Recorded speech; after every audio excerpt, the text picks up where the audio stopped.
3,000 meters below the surface, where sunlight died an hour ago. Something is hunting. The water here isn't just dark, it's a pressure chamber that would crush human bones into splinters.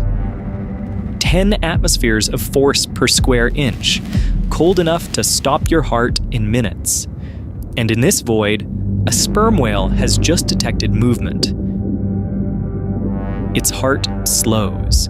60 beats per minute at the surface, now down to 10. The whale's body is shutting down everything non-essential, redirecting oxygen to the brain and muscles.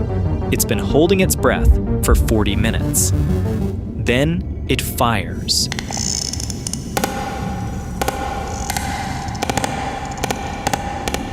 A sound so loud it would rupture your eardrums. Rapid-fire clicks hammer through the darkness like underwater gunfire, each one carrying more acoustic energy than a jet engine at takeoff. The whale is scanning, mapping, building a three-dimensional image of something enormous moving in the depths below. And then the echo comes back. Something with arms longer than a bus, a body studded with suckers ringed in razor-sharp hooks. The largest invertebrate on Earth. A giant squid.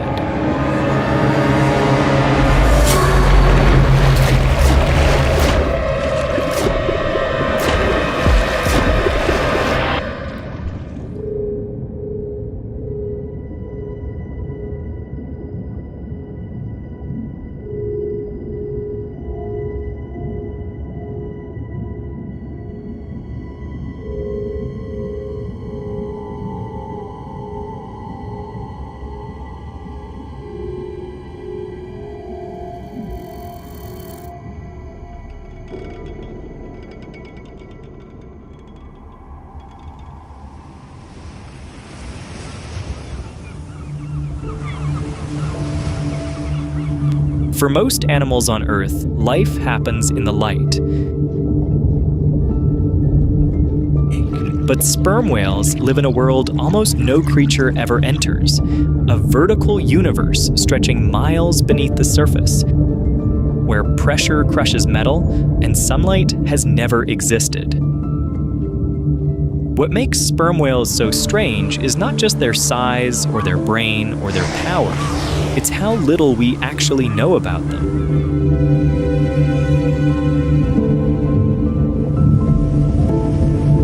For an animal as big as an airplane, they are practically invisible. They spend more than 70% of their lives in a zone humans cannot reach. A place so deep, our submarines struggle to survive for even a few minutes. And almost none of it has ever been witnessed. We study lions, tigers, sharks because we can see them. But sperm whales? We study shadows, echoes, scars. They are the closest thing Earth has to real sea monsters. Not in the sense of being terrifying, but in the sense of being unknown. Even their daily routines are a mystery. We still don't know how they choose when to dive, or how long they truly sleep, or how they navigate oceans the size of continents. Sometimes, scientists observe entire groups of sperm whales just floating vertically in the water, motionless, like a drifting forest of gray pillars, sleeping upright. No one knows why. Then there's the way they communicate. Sperm whales speak in sequences of clicks called codas, patterns so complex some scientists think they may form regional dialects, or possibly the early structure of a true language. Imagine an animal whose brain is 6 times larger than ours, living in a world we've never seen, speaking in a code we still don't understand.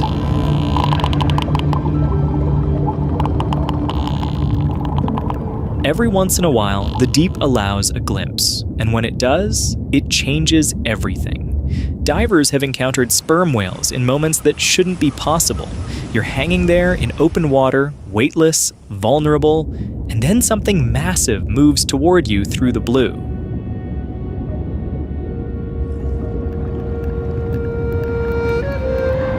The clicks start. Softer than you'd expect. Deliberate.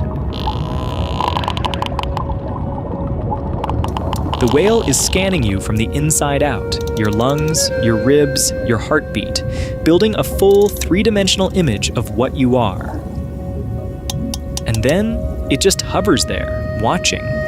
Sometimes they tilt their bodies, positioning themselves to read the echoes better. Sometimes they circle slowly, clicking in patterns that sound almost conversational. And in rare moments that leave people shaking, they respond. These aren't coincidences, these are interactions. Because here's what breaks you. These animals have brains 6 times larger than ours. They possess the same neural structures linked to compassion, love, and language in humans, and they've had them for 15 million years longer than we have. They might be speaking one of the most sophisticated languages on Earth, and despite everything we've done to them, the centuries of slaughter, the near extinction, when we enter their world defenseless and curious, they don't flee. They don't attack. They turn around. They try to understand us. Giants with the power to kill, choosing instead to communicate, to connect. We hunted them to the edge of extinction, and still, they led us close enough to realize we're in the presence of an intelligence we've barely begun to comprehend, a mind reaching out to meet ours.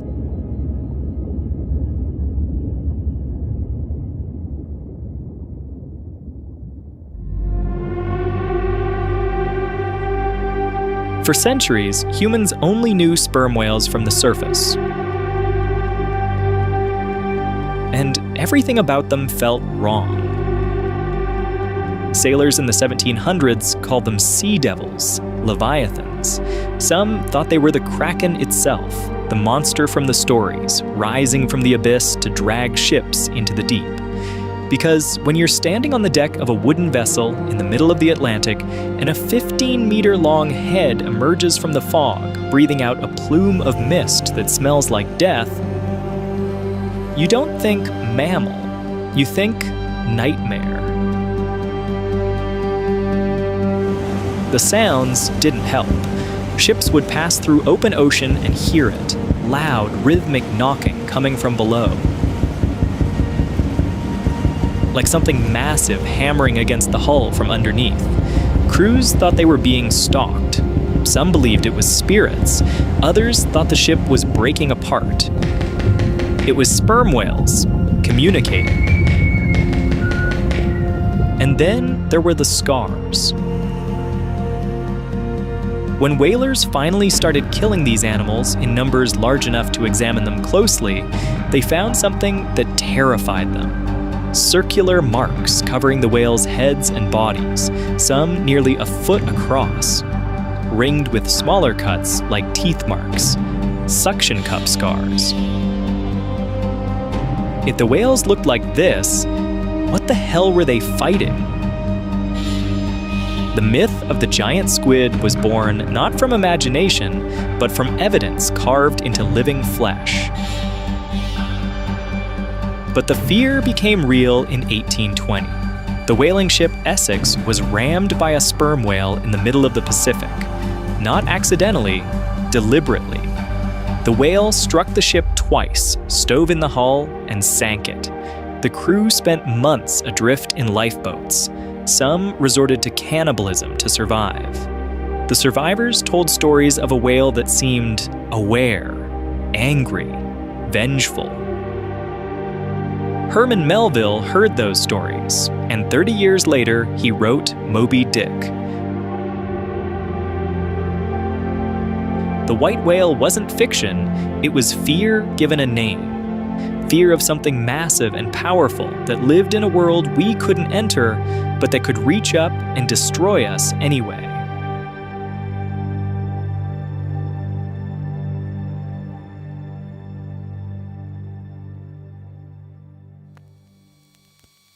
In the 1700s, sperm whales became the most valuable animals on Earth, not because of what they were, because of what they carried. Inside that massive head, packed into the spermaceti organ, was oil. Clear, odorless, and unlike anything else in nature. It didn't smoke when it burned, it didn't freeze in winter. It lubricated machinery better than anything humans had ever discovered, and it lit lamps brighter and cleaner than any other fuel. Spermaceti oil powered the Industrial Revolution. It lit entire cities. It kept factory machines running. It was liquid gold. And so the hunt began. Whaling ships left ports in New England, traveling across entire oceans for months, sometimes years at a time. Crews scanning the horizon every day, looking for that telltale blow. The moment they spotted one, the chase started. Small boats launched, harpoons ready, rowing toward animals the size of buses. Whales thrashing in agony, the ocean turning red, their blows turning from breath to blood spray. And the sounds they made, low, mournful calls that carried for miles underwater. Panic sounds, distress calls to the rest of the pond. Other whales heard them, and they learned. Sperm whale pods started fleeing at the sight of ships. Mothers positioned themselves between boats and their calves. Some fought back, smashing boats with their tails, dragging crews underwater. But they couldn't fight harpoons. They couldn't outrun ships with sails and later steam engines.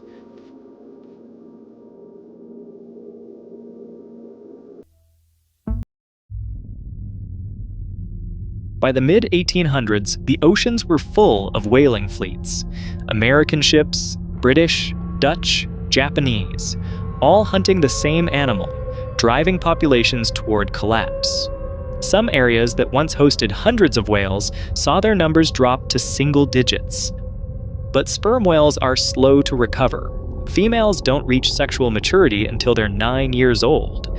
Pregnancies last 15 months. A single calf every 5 to 7 years. You can't sustain a population that reproduces that slowly when you're killing thousands annually. By the early 1900s, sperm whale populations had crashed. Some estimates suggest we killed over 1 million of them, maybe more. Entire regional populations were wiped out. Genetic diversity collapsed. And then, finally, in 1986, the global whaling moratorium took effect. Too late for many, but just in time for some. Sperm whale numbers have slowly recovered. Not to what they were, nothing close, but enough that they're no longer on the immediate edge of extinction. They survived. Barely. We nearly erased them from the planet, but we never understood them.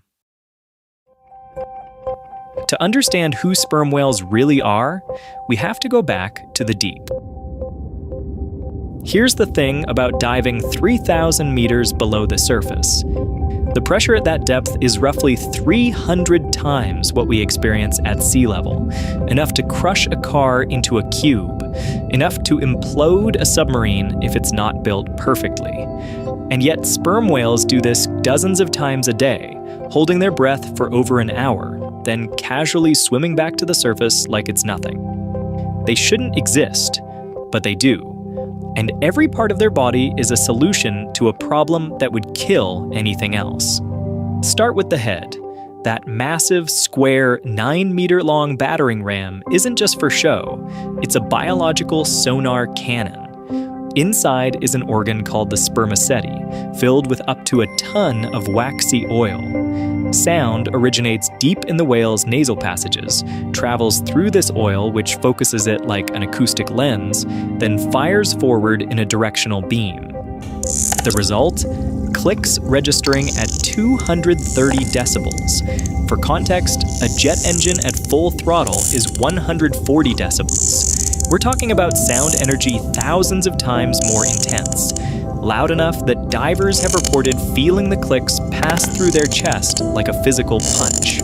Now look at the body. Sperm whales don't just hold their breath, they actively collapse their lungs during descent. This prevents nitrogen from dissolving into their blood, the same process that gives human divers the bends. Their ribs are flexible, bending inward under pressure instead of snapping. Their blood carries hemoglobin concentrations far higher than ours, binding oxygen more efficiently. And their muscles? Packed with myoglobin, a protein that stores oxygen directly in tissue. So much of it that their flesh is almost black. When the whale dives, it's not just relying on the air in its lungs. It's running on oxygen stored in every fiber of muscle in its body. The heart itself is a masterpiece of biological engineering. At the surface, 60 beats per minute. During a dive, it drops to 10. The whale is essentially putting itself into a controlled state of near shutdown, redirecting blood only to the brain and critical muscles. Everything else goes dormant. And then there's the brain, 6 times larger than ours, the largest brain on Earth. Not necessarily the smartest, intelligence doesn't scale linearly with size, but structured in ways we're only beginning to understand. Massive regions devoted to processing sound, neural pathways designed for 3-dimensional spatial mapping in complete darkness. This isn't just an animal that adapted to the deep. This is an animal that rewrote the rules of what's biologically possible. But surviving the deep requires more than engineering. It requires intelligence.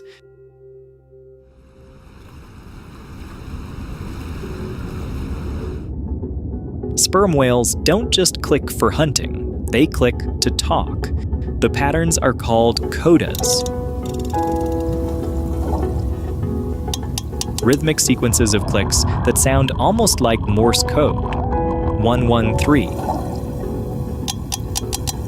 421,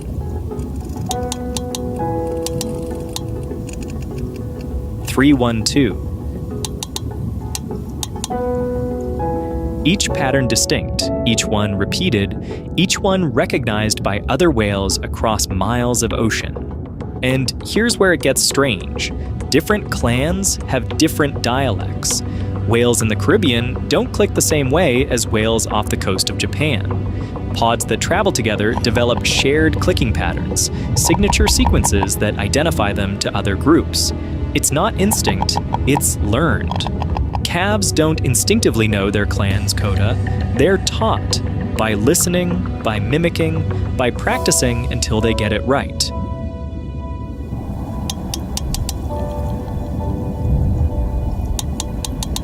This is culture, in the true anthropological sense of the word. But it goes deeper. Some scientists believe sperm whale codas may have syntax, structural rules that allow them to combine clicks in meaningful ways, like words forming sentences.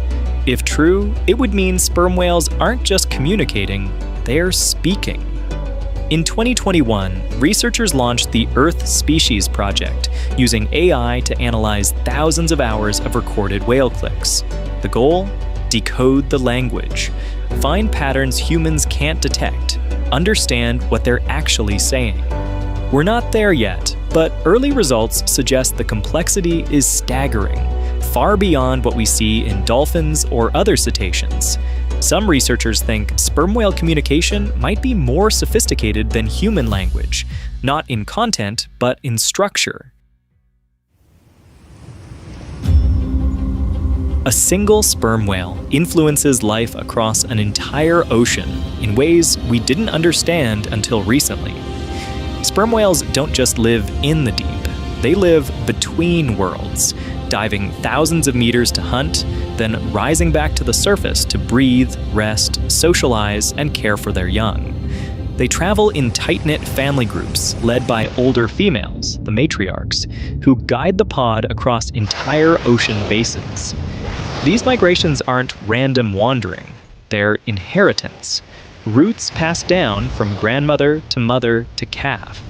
Lines carved through the ocean that trace feeding grounds, warm water nurseries, and ancient safe zones where calves were once raised before the age of ships and engines. And with every dive they make and every breath they take at the surface, they change the ocean around them. Here's something no one expected. Sperm whales fertilize the sea. When they rise from the deep, they bring nutrients, especially iron, from waters where sunlight never reaches up to the surface, where plankton live. And plankton are the foundation of everything, the base of the food chain, the producers of half the oxygen on Earth. One whale can stimulate as much carbon capture as thousands of trees. A pod of whales may influence climate cycles.